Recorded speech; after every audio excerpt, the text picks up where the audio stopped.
नमस्कार साथियों, स्वागत है आपके अपने चैनल ब्लैक कमांडो डिटेल में। साथियों, हम यूनिट एंड मेजरमेंट चैप्टर को पढ़ रहे हैं। जो फिजिक्स का पहला चैप्टर है, वही फिजिक्स के पूरे बेस है। इस चैप्टर में हम विभिन्न प्रकार के जो फिजिकल क्वांटिटी है, उन सारी का हम मात्रक और बीमारी निकालने के लिए सीख रहे हैं। हम 25 तक बात कर चुके थे, आज हम 26 में बात करेंगे। हम उसके अगले जो है 25 तक में हम साउंड के जो विभिन्न प्रकार के जो मात्रक और बीमारियां जो है साउंड से रिलेटेड जो हो गया, जैसे कि आवृत्ति हो गया, वेवलेंथ हो गया, पिच वगैरह जो हो गया, लाउडनेस हो गया, वो सब के बारे में हम पढ़ चुके हैं। अच्छा, हम कुछ वृत्तीय गति में जो कोई पिंड वृत्तीय गति करता है उसके बारे में हम पढ़ लेंगे कि उसका विस्थापन कैसे निकालते हैं, कोई उसका वृत्तीय त्वरण कैसे निकाला जाता है ना, कोणीय संवेग कैसे निकाला जाता है, उसके बारे में हम देखेंगे। जैसे कि मान लो कोई एक वृत्ताकार पथ है, सपोज हम पहले जानते हैं, एक मान लो एक वृत्ताकार पथ है, ये वृत्ताकार पथ है, इस वृत्ताकार पथ का ये सेंटर है, इसका तो कुछ रेडियस होगा, यानी कि ये इसका मतलब रेडियस है, ये इसका रेडियस है। इसको और अच्छा से बनाने की कोशिश करते हैं।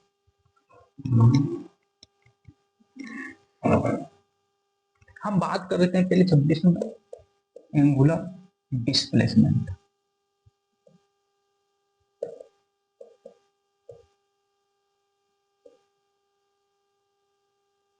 कोणीय विस्थापन,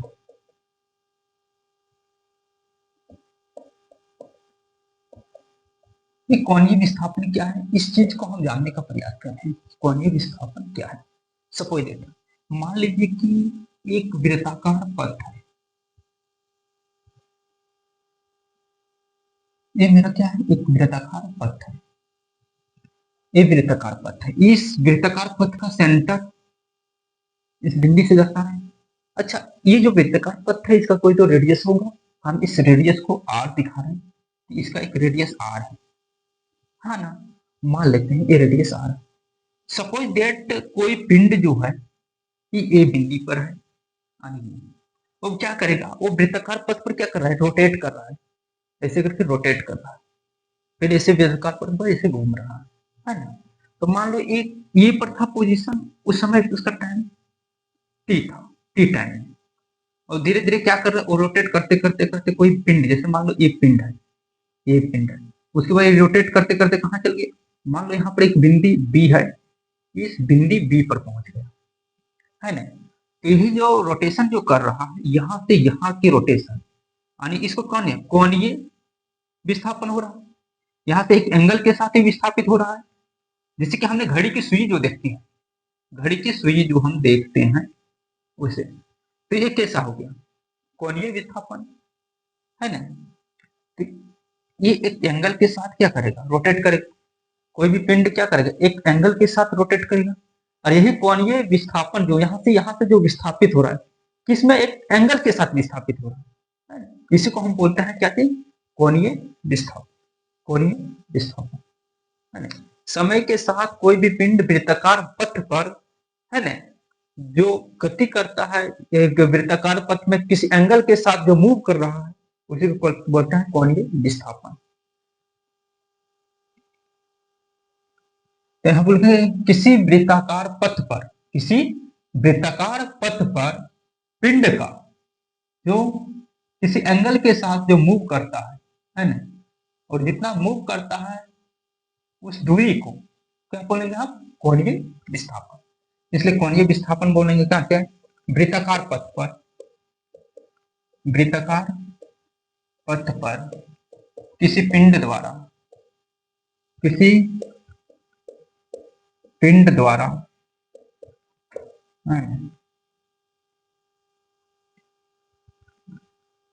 कोई कोण बनाते हुए,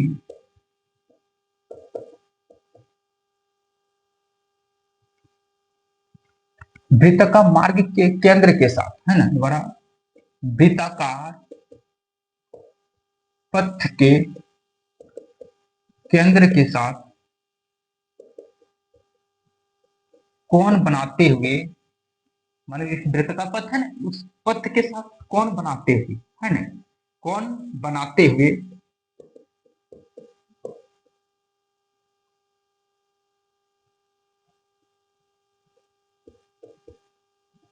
विस्थापन को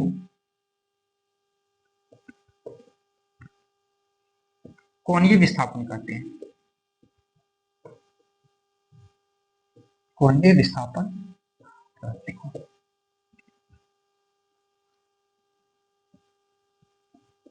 तो हमने कोणीय विस्थापन समझने क्या कि वृत्ताकार पथ पर किसी पिंड द्वारा वृत्ताकार पथ के केंद्र के साथ कोण बनाते हुए विस्थापन को, है ना, वृत्ताकार पथ, वृत्ताकार ये पथ है, वृत्ताकार पथ के ये केंद्र है, केंद्र के साथ कोण बनाते हुए जो विस्थापन करता है, केंद्र बनाते हुए विस्थापन को कोणीय विस्थापन कहते हैं, है ना। तो हमें कोणीय विस्थापन को क्या लिखते हैं, हम इससे सूचित करते हैं एस से। क्या सूचित करते हैं, एस से। यानी यहाँ से यहाँ इसका विस्थापन क्या हो, एस से। यानी वो विस्थापन हम यदि एंगल के रूप में देखें तो इसका विस्थापन क्या हो, थीटा। यानी कोणीय विस्थापन को यदि हम सूचित करेंगे किससे होगा, कोणीय विस्थापन का थीटा। यानी किससे होगा, कोणीय विस्थापन को यदि हम सूचित करेंगे तो इससे किससे सूचित करेंगे, थीटा, थीटा सूचित करेंगे।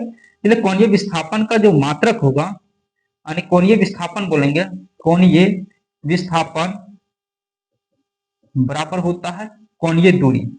बराबर क्या होता है, कोणीय दूरी। और उस कोणीय दूरी को हम किस में माप रहे हैं, कोणीय दूरी को किस में माप रहे हैं, एक एंगल से माप रहे हैं, एक एंगल से माप रहे हैं। यहाँ से यहाँ की एक दूरी ऐसे हम ऐसे मान लो कि ये बोला, ये सपोज ये वाला यहाँ पर डिपेंड है, ये क्या करे, धीरे धीरे धीरे धीरे रोटेट करके यहाँ आ गया। ये रोटेशन ऐसे हो रहा है कि नहीं, यहाँ पर था ऐसे रोटेशन। यानी पहले मान लो कि ये वाला एसी है, ये हम यहाँ पर रखते हैं। अब ये क्या कर रहा है, धीरे धीरे ऐसे करके रोटेट कर रहा है। अब इसका पोजीशन कहाँ पर है, यहाँ पर आ गया, इस पॉइंट पर। तो ये क्या करे, पहले एंगल क्या था, यहाँ था। अब ये धीरे धीरे क्या बना रहा है, एक एंगल बना रहा है, एक एंगल के साथ घूम रहा था, अब ऐसे हो गया, इस पांति में। तो यहाँ कुछ एंगल तो बना रहा है ना, और ये विस्थापन हो रहा है, इस विस्थापन किससे किससे दर्शा रहा है, इस एंगल से दर्शा रहा है, इस एंगल के साथ दर्शा रहा है। इसलिए हम बोलेंगे कोणीय विस्थापन बोलो कोणीय दूरी। और कोणीय दूरी को क्या बोल रहे हैं, क्या बना रहे हैं, केंद्र के साथ बनाया गया कोण। यानी केंद्र के साथ बनाया गया कोण, यानी प्रारंभिक अवस्था से अंतिम अवस्था तक जाने में केंद्र के साथ जो कोण बनता है उसी कोण को हम बोलेंगे कोणीय विस्थापन। यानी कि क्या, प्रारंभिक अवस्था से अंतिम अवस्था तक, है ना, पिंड के द्वारा जो कोणीय दूरी तय करता है ना, केंद्र के साथ जो कोणीय दूरी तय करता है, या तो केंद्र के साथ जो जितना एंगल बनाता है उसी को बोलेंगे हम कोणीय विस्थापन। यानी इसको क्या बोलेंगे, केंद्र के साथ बनाया गया कोण, यानी केंद्र के साथ बनाया गया कोण, यानी कि इसका क्या बोलेंगे, थीटा। कोणीय दूरी क्या बोलेंगे, थीटा। अच्छा, थीटा का मात्रक क्या होता है, रेडियन। इसलिए इसके यदि मात्रक की बात करें हम, यदि हम इसका मात्रक की बात करें तो इसका मात्रक क्या होगा, रेडियन। इसका मात्रक क्या होगा, रेडियन, और ये डी, रेडियन। यहाँ पे हम समझते हैं क्या होता है, यहां से यहां तक जाने में इस किसी भी पिंड के द्वारा जो केंद्र के साथ एंगल बना रहा है उस एंगल को हम क्या बोलेंगे, कोणीय विस्थापन। यानी ऐसे विस्थापित हो रहा है। हमने कोणीय एंगुलर डिस्प्लेसमेंट यानी कोणीय विस्थापन को पढ़ चुके हैं। हम ये समझ चुके हैं कि कोणीय विस्थापन आखिर क्या होता है। एक क्या होता है, वृत्ताकार पथ पर कोई भी पिंड जो गति करता है उसी को क्या बोलते हैं, कोणीय विस्थापन। अब हमें आगे देखते हैं।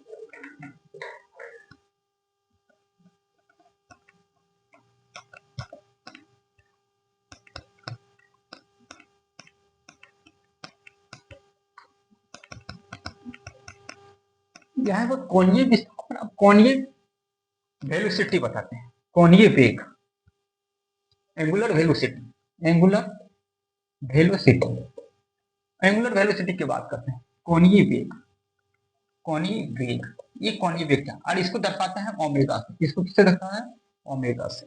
अब इसको क्या, देखो हमने जान रहे हैं क्या, ये जो था टी टाइम में यहां पर था, है ना, और ये t2 टाइम में यहां पर आ गया। t1 टाइम में यहां पर था, पोजीशन यहां पर था मेरे पिंड का। अब क्या हुआ कि t1 टाइम में यहां मतलब कि 1 सेकंड, फिर 2 3 4 5 6 7 ऐसे जैसे जैसे बढ़ेगा है टाइमिंग, जैसे बढ़ेगा इसका पोजीशन चेंज होगा क्या, नहीं पोजीशन चेंज होगा कि नहीं। तो change in position with respect to time, है ना, जो चेंज हो रहा है पोजीशन में चेंज हो रहा है, किसका पोजीशन में, t2 टाइम में। यानी कि यहाँ पर समय यहाँ पर कितना है, t1 समय था, और यहाँ पर आने में कितना टाइम हो गया, t2 टाइम हो गया इस पोजीशन, इस बिंदु पर, ठीक ना। तो हम यहाँ क्या करें, पोजीशन चेंज कर रहा है, यहाँ t1 टाइम था, है ना, और यहाँ पर t 1.2 1.3 और ऐसे करके यहाँ T2 टाइम हो गया, यहाँ तक जाने। तो पोजीशन चेंज हुआ T1 से T2, है ना। इसको बोलते हैं, किससे दर्शाएंगे हम, यहाँ से चेंज इन टाइम जो हुआ डेल्टा टी से, है ना। अब यहाँ पर एंगल भी इसका चेंज करेगा कि नहीं, यहाँ तक थीटा आएगा, थीटा 1 थीटा 2 ऐसे करके। अब ये चेंज जो पोजीशन यहाँ से चेंज हुआ, ये डेल थीटा से, यानी ये कितना हुआ, डेल थीटा, यानी ये एंगल जो चेंजिंग हुआ यहाँ से यहाँ एंगल तक क्या है, यहाँ 0 एंगल ऐसे करेंगे, फिर यहाँ 1 2 3 4 5 ऐसे करके एंगल चलेगा। तो चेंज इन एंगल की इसको हम दर्शाएंगे डेल थीटा से। और जो टाइम चेंज इन टाइम जो होगा कि यहाँ से यहाँ तक जाने में कितना टाइम लगा, उस चेंज इन टाइम को डेल टी से दिखाते हैं। डेल्टा किस चीज को दिखाते हैं, किसी भी चीज में जो परिवर्तन होता है, चेंजिंग होता है, उसी को हम डेल्टा से दर्शाते हैं। तो यदि हम यहाँ बोलेंगे कि समय के साथ वृत्ताकार पथ पर, है ना, विस्थापन यानी वृत्तीय विस्थापन यानी कि कोणीय विस्थापन में जो चेंज होता है, कोणीय विस्थापन हम पढ़ चुके हैं, है ना, कि एकांक समय में कोणीय विस्थापन में होने वाले परिवर्तन को, है ना, परिवर्तन की दर को हम क्या कहेंगे, कोणीय वेग कहेंगे, कोणीय वेग कहेंगे हम, यानी विस्थापन में परिवर्तन की दर, है ना, विस्थापन में परिवर्तन की दर को कोणीय विस्थापन कहते हैं। क्या बोलेंगे,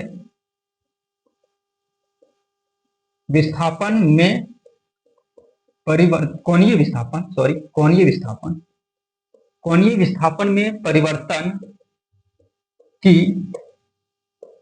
दर को कोणीय त्वरण कहते हैं। क्या, कोणीय वेग कहते हैं, कोणीय वेग कहते हैं, कोणीय वेग कहते हैं, है ना। अब कोणीय वेग हम इसको किससे डिनोट करेंगे, ओमेगा से, ओमेगा, ओमेगा यानी कोणीय वेग। चलो एक बार हम पूरा लिख देते हैं, कोणीय वेग। आपने हमने इसमें चेंजिंग कर रहे हैं किसमें, कोणीय विस्थापन, कोणीय विस्थापन, कोणीय विस्थापन बटे यहां पर क्या हुआ, समय अंतराल, समय, है ना। अब देखो यहाँ कोणीय वेग को हम किसे डिनोट कर रहे हैं, ओमेगा से। कोणीय विस्थापन कितना हो रहा है यहाँ से, यहाँ डेल थीटा, डेल्टा थीटा, और समय क्या लग रहा है, डेल टी, डेल्टा टी। अच्छा, अब यदि हम इसका यूनिट निकालेंगे, कैसे निकालेंगे, यदि हम इसका मात्रक की बात करें, इसका हम यदि यूनिट की बात करें, तो यूनिट क्या होगा, ओमेगा यानी थीटा किसमें, रेडियन में, रेडियन में, और टाइम को सेकंड में। इसका यूनिट क्या होगा, रेडियन पर सेकंड, रेडियन पर सेकंड, रेडियन पर सेकंड। किसका यूनिट हो गया, कोणीय वेग का, कोणीय वेग का, एंगुलर वेलोसिटी का। यदि हम यहाँ बात कर लेते हैं कि मान लो ये सपोज दैट, यदि हम इसका एक टेस्ट की बात कर लेते हैं कि मान लो यहाँ पे पिंड, यहाँ पर ये पर कोई पॉइंट पर था पिंड, अब मान लो ये रोटेट करते करते करते करते करते करते करते करते क्या कर दिया, ये फिर इसी पोजीशन पर आ गया, यानी उसका एक चक्कर पूरा हो गया। यदि एक चक्कर उसका पूरा हो जाता है तो टाइम किस में बदल जाता है ना। यदि टाइम, यदि यहां से हम लिखेंगे कि यदि यदि टी बदल गया, टी ग्रेटर टी, यानी कि ये टाइम पीरियड को दिखा रहे, एक चक्कर किसी भी पिंड द्वारा एक चक्कर में, चक्कर पूरा करने में जो टाइम लगा था उसको बोलते हैं आवर्तकाल, आवर्तकाल, यानी टाइम किस में बदल गया, ग्रेटर टी में, यानी आवर्तकाल। अच्छा, उस कंडीशन में क्या होगा, ये एंगल जो होगा यहाँ पर 0 था, ये इसे रोटेट करते करते करते करते करते फिर यहीं पर आ गया, मतलब कि उसने एंगल कितना कवर किया, तो बोलेंगे 360, यानी जो थीटा जो था मेरा, वो थीटा कितने में बदल गया, 360 डिग्री में, 360 डिग्री, 360 डिग्री में बदला क्यों।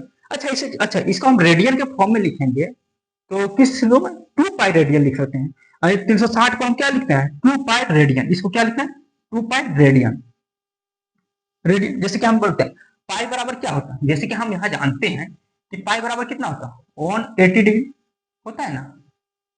एक रेडियन बराबर, हम जानते हैं कि एक रेडियन बराबर कितना होता है, 180 डिग्री बटे पाई, ये चीज होता है ना।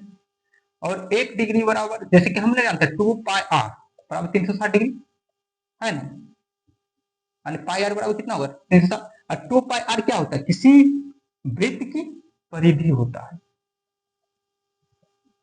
एक चीज और, हम यहाँ एक केस की और बात करें तो यहाँ पर देखो 360 को लिख सकते हैं 2 पाई। अब यदि हम यहाँ इस यहाँ पर, तो ये वाला जो मेरा है समीकरण, इस समीकरण में इस वैल्यू को यदि हम बैठाएंगे तो यहाँ पर क्या होगा, 2 पाई बटे टी। यहाँ पर यदि हम बात करेंगे तो ओमेगा बराबर कितना होगा, और इस वैल्यू को हम इसमें बैठाएंगे तो यहाँ पर ओमेगा बराबर क्या होगा, ओमेगा बराबर होगा 2 पाई बटे टी, यानी 2 पाई बटे टी। कब? जब आवर्तकाल यानी एक आवर्तकाल, यानी एक आवर्तकाल, एक आवर्तकाल माने एक आवर्तकाल माने कि एक टाइम पीरियड माने कि एक पूरे चक्कर जब वो लगा लेता है, उस कंडीशन में उसका एंगल भी कितना बन जाएगा? 360 डिग्री एंगल बन जाता है। एक चीज और हम जानते हैं, एल बराबर R theta. R theta L क्या बना है? चाप की लंबाई।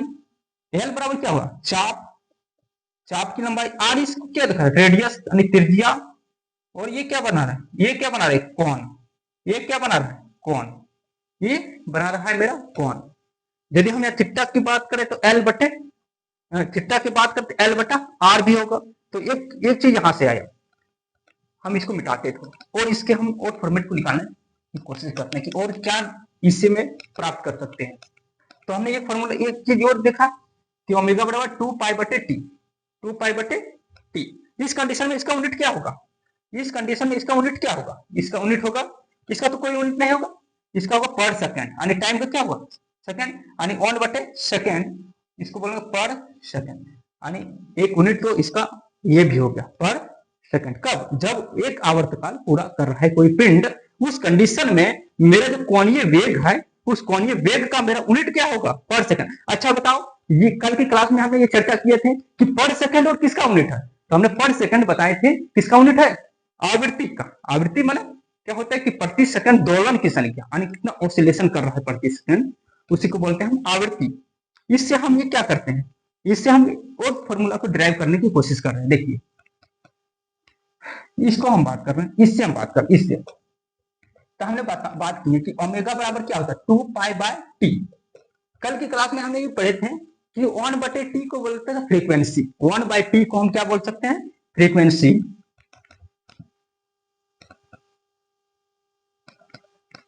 यहां पर यदि हम बात कर लेते हैं यहां पर, तो 1 बटे टी बराबर क्या होता है? फ्रीक्वेंसी। 1 बटे टी को क्या बोलता है? फ्रीक्वेंसी। और इसी को क्या दर्शाते हैं? नीब से। किससे दिखाते हैं? नीब से। यानी क्या हम यहां लिख सकते हैं कि 2 पाई गुने 1 बाय टी। लिख सकते हैं क्या? नहीं, लिख सकते हैं ना। और यह है मेरा ओमेगा। अब यहाँ पर देखो 2 पाई और 1 बटे टी, 1 बटे टी का वैल्यू क्या हुआ? 1 बटे टी बराबर फ्रीक्वेंसी। फ्रीक्वेंसी यानी कि न्यू से डिनोट करते हैं, यानी 2 पाई न्यू, 2 पाई न्यू, यानी 2 पाई न्यू। या तो हम इसी को लिखाएंगे 2 पाई इंटू फ्रीक्वेंसी एफ, यानी कि मेरा ओमेगा, यानी कि ये फॉर्मूला भी मेरा एक बन गया। हमने कितने ओमेगा की बात करें? कौन ये एंगुलर वेलोसिटी के कितने मान को देखेंगे? कितने फॉर्मूला को देखेंगे? एक तो हम देखेंगे ओमेगा बराबर कौन सा? ये कौन ये change in angular displacement with respect to time. ये चीज हमने देख लिया, डेल थीटा बटे डेल टी। ये चीज हमने एक देख लिया। दूसरा हमने क्या बना? 2 पाई बाय टी। और तीसरा हमने क्या देख लिया? 2 पाई इंटू फ्रीक्वेंसी, है ना? 2 पाई इंटू फ्रीक्वेंसी। अच्छा, इस कंडीशन में इसका जो होगा ये पर सेकंड आपकी फ्रीक्वेंसी का कितना हम मापे थे? हर्ट्ज में। तो एंगुलर वेलोसिटी का मेरा क्या चाहिए? यूनिट हो जाएगा हर्ट्ज भी हो, है ना। चलो एक केस की और बात करते हैं। यदि यहाँ थीटा का मान यदि पुट कर दे एल बटे आर, एल बटे आर, इस कंडीशन से यदि हम थीटा ले लेते हैं तो थीटा यहाँ का क्या है? ये मल्टीप्लाई में है ना, तो थीटा बराबर क्या है? एल बटे आर, एल बटे आर। यदि हम यहाँ से लिखें थीटा बराबर एल बटे आर, एल बटे आर, इसमें इसमें यदि हम लिखें, इससे हम देखें तो थीटा बराबर क्या होगा? एल बटे आर, यानी ओमेगा बराबर एल बटे आर, आर टी, एल बटे आर टी। ये मेरा मेरा क्या होगा? ये भी फॉर्मूला मेरा डिजाइन हो जाएगा। कहां से जाना है? यहां से। यानी चाप की लंबाई, यानी चाप की लंबाई को क्या बोल सकते हैं? एल बटे टी, यानी लेंथ बटे टाइम, लेंथ बटे टाइम, यानी डिस्प्लेसमेंट बटे टाइम। इसको क्या बोल सकते हैं? डिस्प्लेसमेंट बटे टाइम को वेग बोल सकते हैं। क्या बोल सकते हैं? वेग, यानी रेखीय वेग बटे, ये क्या होता है? त्रिज्या। रेखीय वेग बटे त्रिज्या, यानी एल बटे आर। रेखीय वेग लेकिन यहाँ पर नहीं होगा क्योंकि ये एल चाप की लंबाई, यानी चाप की लंबाई को दर्शा रहा है ना। तो यहाँ एल बटे टी को हम बोल सकते हैं, एल माने क्या होगा? दूरी, दूरी बटे समय, यानी कि विस्थापन बटे समय, विस्थापन बटे समय। और ये फिर रेडियस हो गया, तो इसका यूनिट क्या होगा? ये भी कट जाएगा। आगे हम बात कर लेते हैं कौन जी वेग, तो हम समझ गए।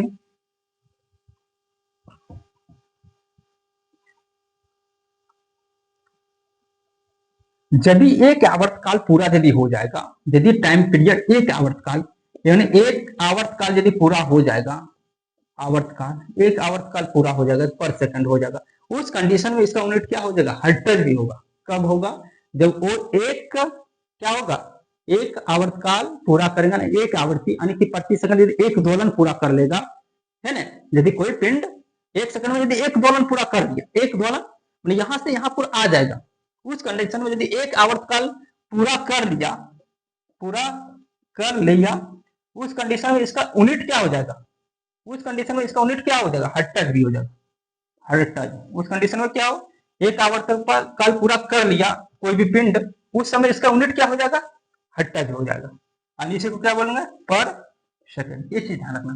तो हमने कितना यूनिट को बात कर लिया कि रेडियन पर सेकंड, रेडियन पर सेकंड, या यदि एक आवर्तकाल पूरा हो गया उस समय हर्ट्ज या पर सेकंड।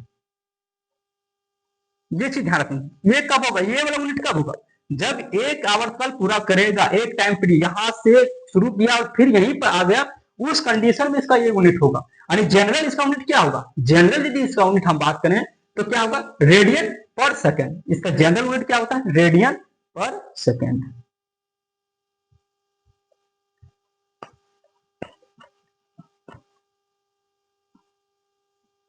चलिए आज हम बात करते थे एंगुलर वेलोसिटी की बात कर लिए।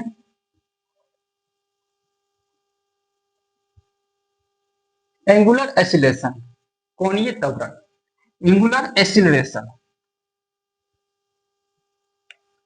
Angular acceleration, angular acceleration, angular acceleration, acceleration में एक्सीलरेटर त्वरण, कोणीय त्वरण, कोणीय त्वरण, कोणीय त्वरण की बात करते हैं। तो कोणीय त्वरण क्या है, हम बोलते हैं कि कोणीय वेग में परिवर्तन की दर को हम कोणीय त्वरण कहते हैं। कोणीय वेग में परिवर्तन, कोणीय वेग, हमने कोणीय वेग पढ़ा है ओमेगा, कोणीय वेग में परिवर्तन, कोणीय वेग में परिवर्तन को ही क्या बोलेंगे हम, कोणीय वेग में परिवर्तन की दर, की दर, कोणीय वेग में परिवर्तन की दर को, इसी को क्या कहेंगे हम, कोणीय त्वरण, कोणीय त्वरण, कोणीय वेग में परिवर्तन की दर को ही हम बोले कोणीय त्वरण। दर किससे में निकालते हैं, with respect to time, time के केस में हम निकालते हैं।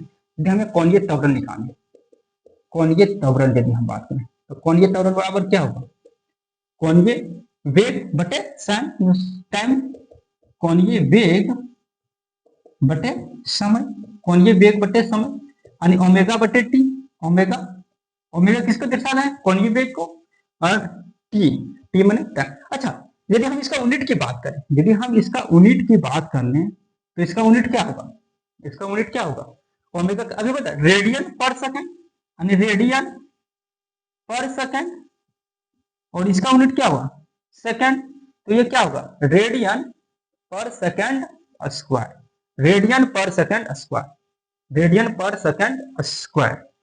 कोई दिक्कत, हम इसका यूनिट की बात कर लें कि रेडियन पर सेकंड। अच्छा, यदि हम इसका क्या बोलते हैं कि यदि हम इसका डायमेंशन फॉर्मूला की बात करें तो पर सेकंड स्क्वायर, क्योंकि रेडियन का कोई डायमेंशन नहीं होता है। यदि इसका हम डायमेंशन की बात कर लें, डायमेंशन की बात करें तो देखिए, रेडियन एंगल है, यानी थीटा बराबर एल बटे आर, ये भी लेंथ और ये भी लेंथ दर्शा रहा है, दोनों कट जाएगा, इसका डायमेंशन नहीं होगा, इसका कोई डायमेंशन फॉर्मूला नहीं होता है ना।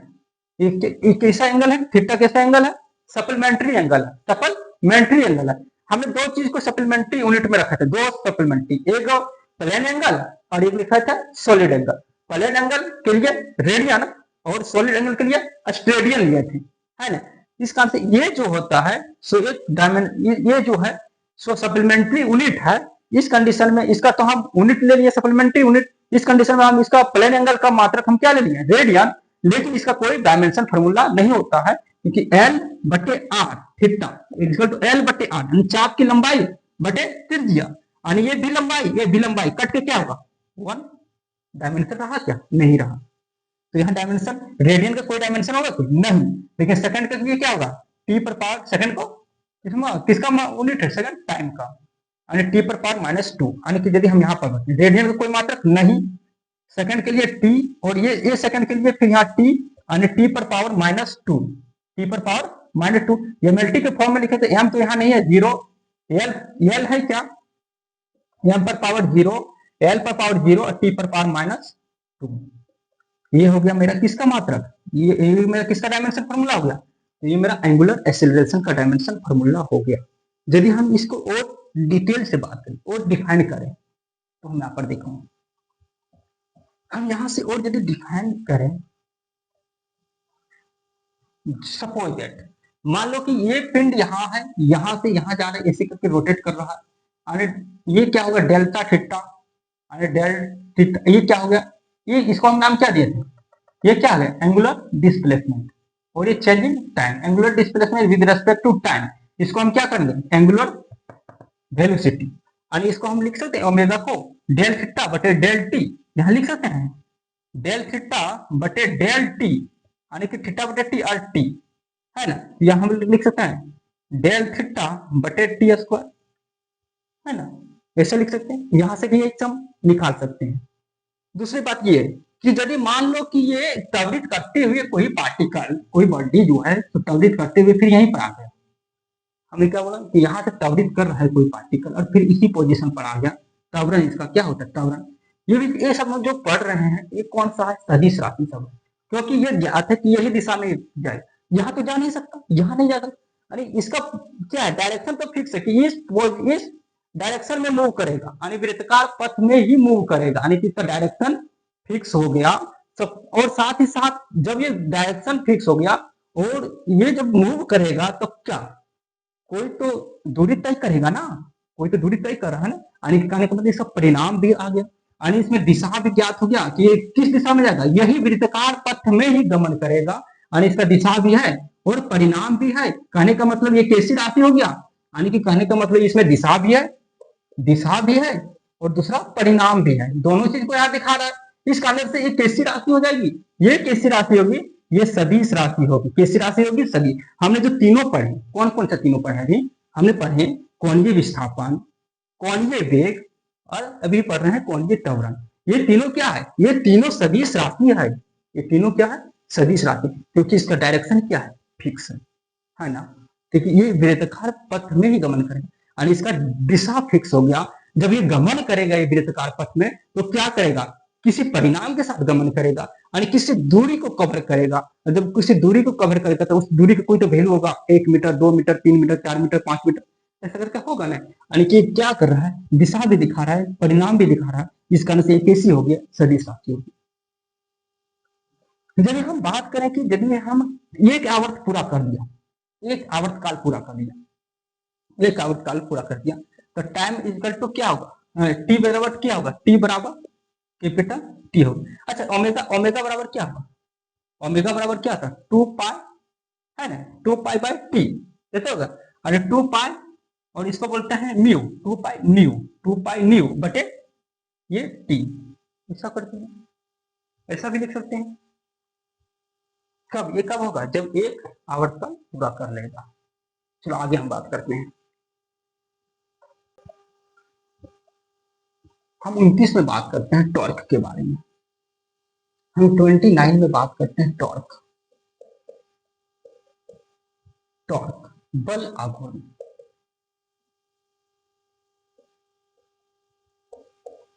बल आघूर्ण, या कहीं कहीं ऐसा भी लिखा होता है, कहीं कहीं ऐसा भी लिखा हुआ मिलता है टॉर्क। चलो टॉर्क क्या है इस बारे में हम समझते हैं कि टॉर्क क्या है। जैसे कि हम देखते हैं, हम दैनिक जीवन में देखते हैं कि हम कोई नट वगैरह को खोल रहे हैं, इसको टाइट कर रहे हैं, देखो जब जैसे कि हम कोई ढक्कन को लगा रहे हैं, कोई बोतल, जैसे कि मान लो ये वाला देखिए, ये ढक्कन है, ये अभी जैसे ये ऐसे है, ये यदि हम इसको ये होगा कौन सा एंटी क्लॉकवाइज, एंटी क्लॉकवाइज यदि हम घुमाएंगे तो क्या हो रहा है खुल रहा है, यदि हम इसको क्लॉकवाइज जैसे हम इसमें फोर्स लगा रहे हैं, यदि हम इसे फोर्स लगा रहे हैं तो इसमें क्या हो रहा है घूर्णन डिस्प्लेसमेंट हो रहा है, ये घूम रहा है। यदि हम इसको क्लॉकवाइज यदि हम इसको रोटेट करेंगे तो क्या होगा टाइट होगा, और यदि हम इसको एंटी क्लॉकवाइज घुमाते हैं, इस ढक्कन को एंटी क्लॉकवाइज की डायरेक्शन में, तो ये क्या हो रहा है, खुल रहा है। ये क्या हो रहा है, खुल रहा है। इस पर क्या कर रहा है, एक टॉर्क काम कर रहा है। क्या कर रहा है, एक टॉर्क। हम यदि इसमें बल लगा रहे हैं तो क्या हो रहा है, घूर्णन डिस्प्लेसमेंट हो रहा है। यानी इसमें क्या हो रहा है, घूर्णन डिस्प्लेसमेंट हो रहा है। इसी को बोलते हैं हम टॉर्क। यानी कि जब किसी पिंड पर टॉर्क यानी बल लगाया जाए और उसमें घूर्णन यानी कि घूर्णी गति ले आए, यानी घूर्णी गति ले आए, उसी को हम क्या कहेंगे, टॉर्क कहेंगे। यदि हम टॉर्क बराबर क्या होता है इस कंडीशन में, टॉर्क बराबर क्या होता है, यदि हम इसको फोर्स लगा रहे हैं और फोर्स लगाने के कारण क्या हो रहा है, उसमें कोई घूर्णन डिस्प्लेसमेंट को ला रहा है। जैसे कि नट को जैसे हम खोल रहे हैं, अभी हम ये बोल के ढक्कन को खोल रहे हैं, तो हम क्या करते हैं, यदि हम क्लॉकवाइज घुमाएंगे तो क्या होगा, कसा जाएगा। एंटी क्लॉकवाइज यदि हम घुमाएंगे तो क्या करेगा, खुल जाएगा। तो यहाँ पर हमको कौन काम कर रहा है, टॉर्क काम कर रहा है। इसलिए हमारे दैनिक जीवन में टॉर्क का बहुत ही ज्यादा महत्व है ना। यदि हम टॉर्क को फिक्स करते हैं, मान लो कि हमने टॉर्क 100 है और मेरा बल लग रहा है 4 न्यूटन का, और मेरा तो रेडियस मेरा कितना होगा, 25। तो हमने ये चीज यहाँ से हम ये चीज रखा कि यदि हम टॉर्क 100 को 100 ही रख दें, यहाँ भी हम यदि 100 को ही रख दें, तो हम क्या करेंगे, ये 5 करना, फोर्स बढ़ाना होगा जैसे जैसे। और यदि हम यहाँ पर देख लें, यदि हम यहाँ पर बात करने, तो देखिए आप यहाँ से क्या, इससे क्या कंडीशन लिखा है कि यदि हम टॉर्क को फिक्स कर रहे हैं, यहाँ पर हमको ये यदि हम टॉर्क को फिक्स करें, क्यों, क्योंकि यहाँ भी 100 है, यहाँ भी 100 है, यहाँ भी 100। यदि हम टॉर्क को फिक्स करें तो देखो, यहाँ फोर्स 4 न्यूटन था, यहाँ 5 न्यूटन, यहाँ 10 न्यूटन। क्या होगा, रेडियस क्या होता है, यहाँ 25 था, यहाँ 20 था, यहाँ 10 था। हम अब इससे हमको कौन सा, हमारे दिमाग में क्या चलता कि हम एक निष्कर्ष पर पहुंचते कि जैसे जैसे हम फोर्स को बढ़ा रहे हैं, मेरा रेडियस क्या हो रहा है, घट रहा है, रेडियस घट रहा है। जैसे कि मान लो कि ये चीज है, सपोज दैट ये मेरा कोई घूर्णी है। यदि हम यहाँ से घुमाने की कोशिश करेंगे, ये इसका केंद्रक है, इसका रेडियस यहाँ पर, यदि हम यहाँ से घुमाने की कोशिश करेंगे, है ना, कम रेडियस से यदि हम घुमाने की कोशिश करेंगे तो टॉर्क हमको, फोर्स हमको क्या होगा, ज्यादा। यही जैसे जैसे हम रेडियस बढ़ाते हैं, मान लो कि यहाँ से हम इसको घुमाने की कोशिश करेंगे तो थोड़ा कम टॉर्क लगे। यहाँ से मान लो इसका सपोज डेट, यहाँ से यहाँ की रेडियस कितना है, 4 है, नहीं, यहाँ से यहाँ की रेडियस मान लो 10 है, फिर यहाँ से यहाँ की रेडियस कितना है, 20 है, यहाँ से यहाँ, और यहाँ से यहाँ की रेडियस कितना हो गया, ये पूरे रेडियस कितना हो गया, 25। यहाँ से यहाँ ये वाला 10 हो गया, यहाँ से फिर यहाँ तक ये 20 हो गया, और यहाँ से यहाँ पूरे ये कितना हो गया, 25 हो गया। ये रेडियस कितना हो गया, पूरे 25 हो गया। अब मान लो कि यदि हम ये वाला मान लो कि गोलाकार है, कोई भी वृत्त है, और जिसको हम यहाँ से यदि घुमाने चाहेंगे, इससे घुमाना है, तो हमको फोर्स ज्यादा लगेगा। यानी कम रेडियस यदि हम रखेंगे, यदि हम कम रेडियस रखेंगे तो फोर्स भी मेरा ज्यादा लगेगा। यदि हम रेडियस को बढ़ा दिए, 20 कर दिया, तो फोर्स मेरा क्या होगा, कम हो गया, 5। यदि रेडियस को बढ़ा देंगे इतना, अब देखो कोई हम आसानी से इसको घुमा सकते हैं। इसको हम यदि एक कील के सहारे यदि घुमाने, यहाँ से घुमाएंगे तो ज्यादा बल लगेगा यहाँ से। यदि हम यहाँ पकड़ के इसको घुमाएंगे तो ये पूरे रोटेट करेगा, आसानी से रोटेट करेगी ना, हम यहाँ से आसानी से इसको घुमा सकते हैं। यही यदि हम यहाँ से घुमाने की कोशिश करेंगे तो बहुत मुश्किल से घूमेगा। इसलिए यदि हम फोर्स को यदि कम रखेंगे तो हमको रेडियस ज्यादा, यदि हम रेडियस को ज्यादा कर देंगे तो हमको फोर्स कम लगेगा। यही है मेरा टॉर्क, यही मेरा टॉर्क है। जैसे कि हमको ढक्कन को यदि ये खोलना रहता है, तो ढक्कन को यदि हम इसके कम यहाँ से यदि पकड़ के इसे घुमाएंगे तो ये बल भी ज्यादा लगेगा, खुलना गया। यही यदि हम रेडियस को बढ़ा के हम यहाँ से खोलना चाहेंगे, रेडियस बढ़ गया यहाँ से, अब ये आसानी से हमको कम फोर्स लगेगा, कम फोर्स लगेगा ना, यही होता है टॉर्क।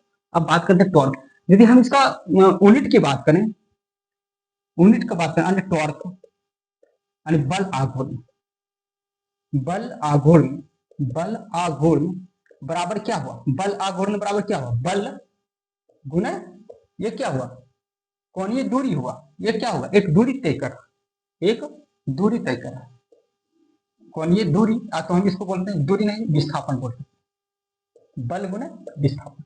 अब देखो यहाँ बल का मात्रक क्या हुआ, न्यूटन। यदि हम इसका मात्रक की बात करें, बल का मात्रक क्या हुआ, न्यूटन, और विस्थापन का मात्रक क्या हुआ, मीटर, न्यूटन मीटर। ये कैसी राशि है, ये एक सदिश राशि है। क्यों, हम एक फिक्स डायरेक्शन में इसको घुमा रहे हैं, और जब घुमा रहे हैं तो कोई बल लग रहा है मेरा, यानी इसमें दिशा भी दे रहा है कि हम इसको, जैसे कि हमने ढक्कन को खोल रहे हैं, तो उस ढक्कन को ये ढक्कन इसी के डायरेक्शन में घूमेगा ना, क्योंकि उसका पोजीशन फिक्स है, यानी कि उसका दिशा क्या है, फिक्स है, और उसका क्या है। और जब हम इसको खोल रहे हैं तो कोई फोर्स लगेगा, यानी उसका परिणाम भी दे रहा है। इसलिए ये कैसी राशि हो गया, ये भी एक सदिश राशि होगा। कैसी राशि हो गया, सदिश राशि होगा। अब बात बोले, अच्छा हम न्यूटन मीटर को हम कार्य व ऊर्जा के केस में यदि हम बात कर रहे थे तो हम इसका एसआई यूनिट क्या लिखे थे? एसआई यूनिट जूल था, और जूल हम किसके बराबर कर दिया था? न्यूटन मीटर के बराबर किए थे। लेकिन कार्य और जूल कैसी राशि है? एक ये अदिश राशि है। इस केस में हम न्यूटन मीटर को जूल नहीं लिख सकते। क्यों? क्योंकि बल आघूर्ण घूर्णी स्थिति को दिखा रहा है, एक घूर्णी स्थिति को दिखा रहा है ना। और ये कैसी राशि है? सदिश राशि है, इसलिए न्यूटन मीटर यानी त्वरक का मात्रक जो होगा न्यूटन मीटर होगा, ना कि जूल। जूल इसका मात्रक नहीं होगा, त्वरक का मात्रक जूल नहीं होगा। जूल किसका मात्रक होगा? कार्य या ऊर्जा का ऐसा ही मात्रक जूल होता है, जिसको हम न्यूटन मीटर से हम वहां दिखा रहे हैं। लेकिन हम न्यूटन मीटर को जूल से यहाँ नहीं दर्शा सकते। क्यों? क्योंकि सदिश राशि है, यानी कि वेक्टर क्वांटिटी यानी वेक्टर बिहेवियर को शो कर रहा है। आगे यदि हम बात करें इसको, यदि इसका यदि हम डायमेंशन फॉर्मूला को बोल रहे हैं तो लिखेंगे नोट में करके, बल आघूर्ण एवं किसका? कार्य, है ना। बल आघूर्ण कार्य एवं ऊर्जा का विमाएं समान होती है, विमाएं समान होती है। ये सब तो विमाएं समान होगा, लेकिन न्यूटन मीटर भी होगा इसका, लेकिन जूल नहीं होगा, है ना। इसलिए हम जूल नहीं लिख सकते। इसका मात्रक, त्वरक का मात्रक जूल नहीं हो सकता। न्यूटन मीटर होगा लेकिन जूल नहीं होगा। लेकिन इतना बल आघूर्ण का जो विमा होगा वही कार्य का विमा होगा, वही ऊर्जा का भी विमा होता है। आज के लिए हम इतने ही रखते हैं। एक क्वेश्चन दे रहा है, कृपया करके इस क्वेश्चन का सही आंसर टाइप कीजिएगा।